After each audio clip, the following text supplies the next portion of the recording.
I'm Will Ortner. Chargers Now is presented by PrizePicks. Download the PrizePicks app today and use code HMA when you play your first $5 lineup to receive $50 in lineups. On today's show, rookie minicamp was over the weekend for the Los Angeles Chargers. Plus, if you haven't seen it, we got a video out this morning to you on David Njoku signing with the Los Angeles Chargers. We're going to discuss some winners and some losers for a bunch of different players on the Los Angeles Chargers. Before we get into any of that, though, hit that subscribe button. We're trying to get to 4K subscribers this morning while everyone else was asleep. We got a video out to you. 2 different forms, a short form breaking the news, and then a longer form video where we dove into everything around the David Njoku signing for the Los Angeles Chargers. That's why you subscribe to the channel. You want Chargers content, we've got it for you. The first winner for the Los Angeles Chargers is Lad McConkey. Now, in my personal opinion, Lad McConkey had a little bit of a lackluster year last season. Now, the numbers still look pretty decent, but you have to remember Lad McConkey is your number 1 wide receiver, and that Roman offense, well, it didn't lead to legions of success. There were some issues that were going on with the Chargers, and I feel like McConkey took a step back. I don't believe that step back is going to be here next season because offensive coordinator Mike McDaniel is going to make him great again. Now, that's not a political reference. It's more so of what we've seen previously from Lad McConkey. He was really spectacular in his first season with the Los Angeles Chargers, and in his second season, not so much. Where does Mike McDaniel thrive? With shorter, quicker, faster wide receivers. Lad McConkey fits that. I think he's a gigantic winner. He's really been a gigantic winner this entire offseason. Next winner, David Njoku, man. He's playing for the Los Angeles Chargers. That's always going to be a victory in itself. Plus, when we look at David Njoku, he's only going to be able to elongate his career by joining Los Angeles. We'll get back to today's program in just 1 minute, but first I got to let you know that today's show is made possible by SeatGeek. When it's time to get out of the house, there's not many better options right now than a ball game. And with SeatGeek being MLB's official ticket marketplace, your tickets are fully guaranteed and instantly fulfilled in your account after purchase. The special lady friend and I are looking for something interesting to do on Tuesday night. We both love sports. We decided why not go catch a Rangers game over at Globe Life. So we decided we were going to look in the outfield bleachers. Special lady friend, she's always wanted to catch a home run baseball. Went and found some green dots, went in and grabbed our seats. Very excited to watch the Rangers and Diamondbacks while we're enjoying an adult beverage and a glizzy or two. Whether it's a baseball game with the special lady friend or a Co-Wetzel concert with the boys, SeatGeek has your back. Each ticket is rated on a scale of 1 to 10, so you know you're getting a good deal. So look for the green dots. Green means good. Red means bad. And of course, I have a code for you guys. You can use code CHAT10 for 10% off your next set of tickets at SeatGeek. That's 10% off any tickets with the promo code CHAT10. Make sure you click the link in the description to download the app and have the code automatically added to your account so you can use it later. Thank you so much, SeatGeek. When we look at the stat line over the last 4 years for Njoku, I see why there's some people in my comment section going, Will, he's been hurt the last couple of years. We've seen him take a slight downgrade year after year after year. It feels like he's starting to kind of lose the youth. He's not in his prime anymore. Here's the thing. He gets a gigantic quarterback upgrade, and he gets an organizational upgrade. The Los Angeles Chargers, I don't know if they're the best organization from a front office run perspective, but they're certainly in the conversation for it in the National Football League. The Cleveland Browns, they're the worst organization in all of football, and I feel like I'm pretty fair saying that. So when I look at Njoku, he's getting an organizational upgrade. He's going to be with a much better quarterback. The offense as a whole is much better. I love Njoku coming to the Los Angeles Chargers. Next, let's talk about Keaton Mitchell because it became very clear that Mitchell is someone that is going to pop for this Los Angeles Chargers team if he's able to stay 100% healthy. Now, last year when he was in Baltimore, you see his average. It really jumps off the screen to you because 5.8 yards, that's high school. That's NCAA 25, 26, 27 video game numbers. Now, the yards total is a little bit on the lower end, but that's because Mitchell was more of a change of pace, big explosive play guy. Mike McDaniel has made it very clear that he wants Mitchell and wanted Mitchell in Los Angeles with the Chargers. He wants Mitchell to take over as that top running back or the switch up to the top running back, but that still makes him running back number 2. So I really like Keaton Mitchell, and I really like how he's going to fit with this Chargers offense. And the Chargers, I don't feel like there's a running back option for them other than Mitchell and potentially the guy who will be the second of the two-headed monster, which, by the way, stick around because he's probably going to pop up here really quickly. Let's talk about Nadame Tucker next, the edge rusher out of Western Michigan. Now, when we look at Tucker, he is a fantastic player, and he's certainly someone that has strong ties to the defensive coordinator here in Los Angeles, Chris O'Leary. Because when you look at Tucker, he is a player that had a lot of success last season. 14 and a half sacks, 21 TFLs. That's a pretty darn good player. When I look at defensive coordinator Chris O'Leary's plan and the fact that he's already talking extremely highly of Tucker, to me that tells me that there's already big plans in the work for this UDFA. When I look at Tucker, I have a pretty fair prediction that I see him making this team. Now, there's still a long way to go, right? And worst case, Tucker probably ends up making the practice squad. But when I look at Tucker, the success he's had in other places, the trust that he has with his defensive coordinator, I believe that Los Angeles Chargers fans, we're going to be talking about Tucker playing on Sundays and making the 53-man roster. Last winter, I warned you that we might have a running back pop up here. I got a running back that's going to pop up here for you. And that, of course, to me, is Omarion Hampton.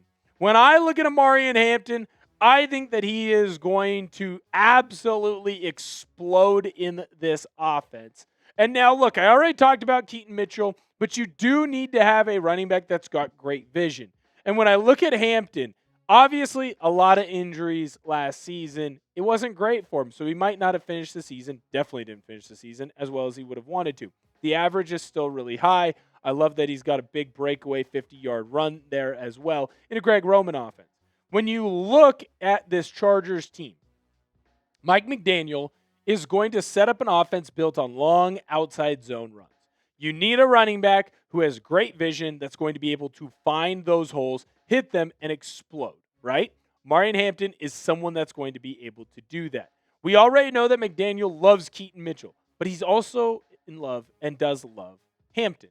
The reason is he fits what this offense wants to do. It's a running back with great vision. And when you have great vision as a running back, you are going to be able to consistently find open holes. And if you find open holes, well, only good things are going to be able to happen to you. I love this Chargers running back room, and I'm very excited to see what they can be and what they will be.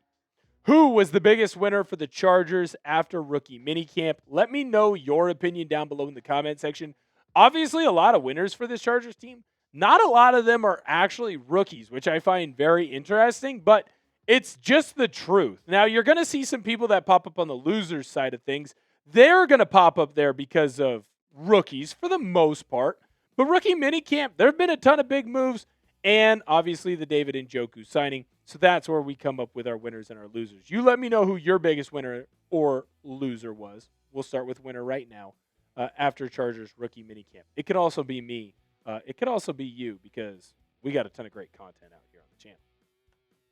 First loser. Let's talk about this. Charlie Kolar. Now, the reason why I call him first loser here is kind of unfair because I don't think that he's really a loser. In fact, I think he's still going to be a major part of this Chargers team.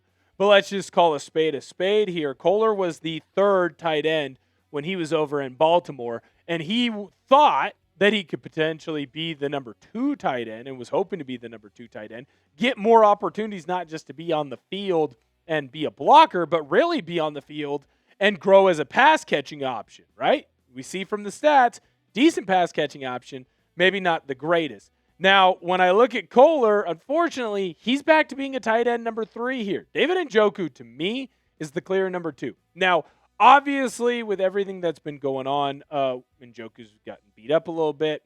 There is a chance that if there were an injury, Charlie Kolar could definitely grow into being more of that tight end too.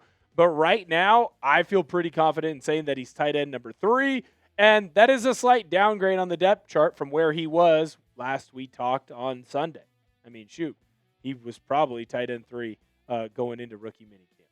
Next, we're going to talk about Tony Jefferson. And now this isn't me here to attack Tony Jefferson. I feel like on the channel, we have talked a couple of different times about Jefferson, and people are going to think that I'm a hater of Tony Jefferson.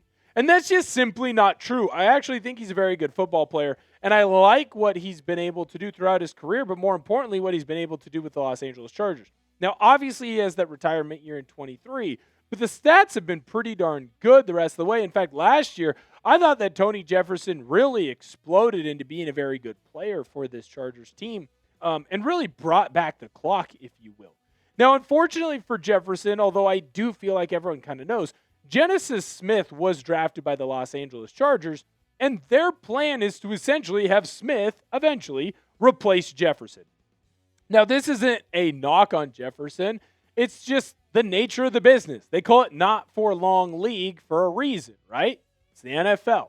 At some point, Jefferson's replacement was going to have to come in and replace him on the team. But we're definitely in a spot here where it feels like this is going to be the end of Jefferson, whether it's this season or early. We got more guys to talk about here, but first, I got to let you know that today's show is made possible by PrizePicks.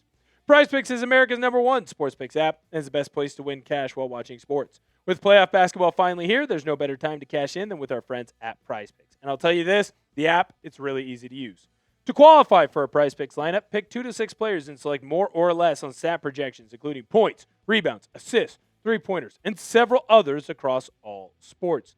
With the new social feeds feature, you can share PrizePicks with your friends and copy lineups with a single click. That, of course, includes me and producer Searle. You follow us on PrizePicks and get the picks before they even get posted on the show. I have a lineup for the basketball action later on this evening. James Harden, more on his points. Tobias Harris, more on his points as well. New user offer. Download the PrizePicks app today and use code HMA when you play your first $5 lineup to receive $50 in lineups. That's code HMA when you play your first $5 lineup to get an extra $50 in lineups with PrizePicks. Clickable link to download the app is in the comments and description. Next loser that I have for the Los Angeles Chargers is Bud Dupree. Now, the reason why I have Bud Dupree on here is because, well, Akeem Mesidor is an absolute savage, and he is going to be the replacement for Dupree. When you look at his last couple of years, it feels like every single season, Dupree's stat line goes down and down and down. Now, unfortunately for Dupree, that's just kind of the nature of the business. You don't last in the National Football League for a very long time because, well, you get old. This isn't an accounting job. You can't sit at your desk and type numbers at the keyboard and be there for years. At some point, the National Football League, your athleticism goes, your speed goes, your strength goes. You end up losing your spot. Unfortunately for Bud Dupree, it does feel like we're at that point for him. Next, we're going to talk about Kimani Vidal. Now, this is an interesting one because I just said that it's good to be a running back in the Chargers system, but I think it's important here to look at Vidal and say that last year, he was a major player for this Chargers team. Now, a lot of that had to do with injuries in the running back room, but he certainly put himself into a position where he was essentially the #1 back by the end of the year, or at least a part of that two-headed monster. It feels like at this point, he's back to being running back number 3. I feel like Keaton Mitchell has to be running back number 2 for this team, as well as someone who's potentially going to get some opportunities to be a kick and punt returner. Mitchell, that is. And so it just feels like at this point, Mitchell is RB2, and it might be the end of Vidal in Los Angeles, or at the very least, he's going to be RB3, and we're not going to see a ton of carries for him. Last, let's talk about Derius Davis. When I look at Davis, unfortunately for him, he was brought in, and he really hasn't lived up to the expectations. Now, the expectations were essentially he's going to be a change of pace type of a guy. There's going to be some gadget plays set up for him. And, of course, Davis would be a return man for this team. You look at the stat line over 3 years, that's not good enough. And it certainly feels like the Los Angeles Chargers went into the draft this year and said, we're going to get a better version of Davis. And to me, that's Brennan Thompson. The fact that the kid led the entire SEC in receiving yards is absurd, especially since he came from Mississippi State, and team that's not known necessarily for their success. But I'm telling you right now, it just feels like Thompson is going to be someone that flourishes in this offense. And I think that probably spells the end of Davis in Los Angeles. Who is the biggest loser for the Chargers after rookie minicamp? Now, it is important to mention, none of these players are really losers. This is more of just a for fun type of exercise on whose stock kind of ended up going down, fortunately or unfortunately, for the player. Who is your biggest loser after Chargers rookie minicamp? You let me know down below in the comment section. Thank you guys so much for viewing today's video. Like I said, we're on the road to 4,000 subscribers. Help us get there. Hit that subscribe button. We've got news coverage and rumors coverage for you on the Los Angeles Chargers every single day. We try our best, and we typically do our best on getting a video out to you. You don't want to miss out on that content. And if there's breaking news, just like there was today for David Njoku, we get a video out for you as well. Thank you guys so much for viewing today's video. Make sure that you bolt up.